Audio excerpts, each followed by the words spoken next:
Well, first of all, I think you have to persuade line managers that this is an important topic because, you know, they have a whole string of things that they have to do. But I think one has to help them understand that if you support your workforce and its well-being, you will reduce presenteeism, first of all. And presenteeism is probably more costly to you, in fact, than absenteeism, because there's a lot more of it, and people just turning up to work and not being able to give it their best is not good for your productivity.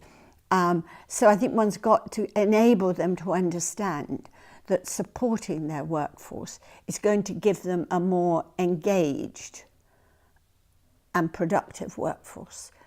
But you have to enable them to do this.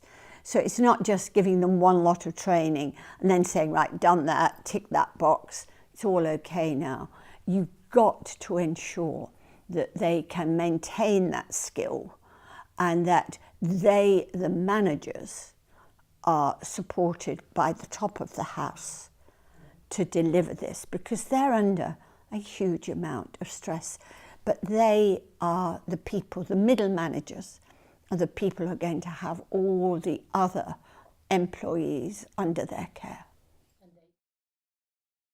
There are companies that actually have in their appraisal that the manager has to meet certain requirements as far as the health and well-being of their staff is concerned. So I think you can incentivize. There will be some companies who may incentivize as a result of that financially.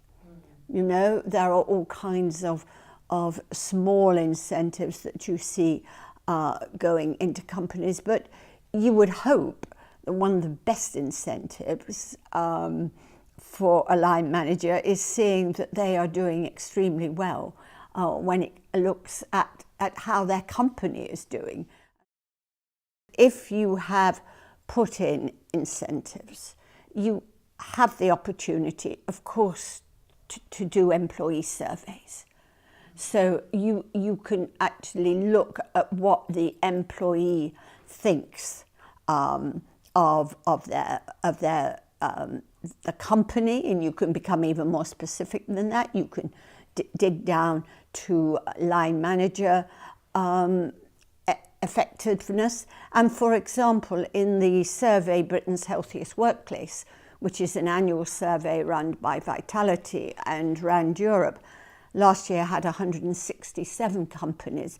Then in that survey, there were questions not only about well-being, but about line manager effectiveness. So you can certainly survey it directly. You can obviously look at the engagement of employees. You can look at productivity. You can look at secondary factors to see whether, having incentivized your line manager, then the behavior and the actions of your employees change. And so I think you can start to get some surrogate markers.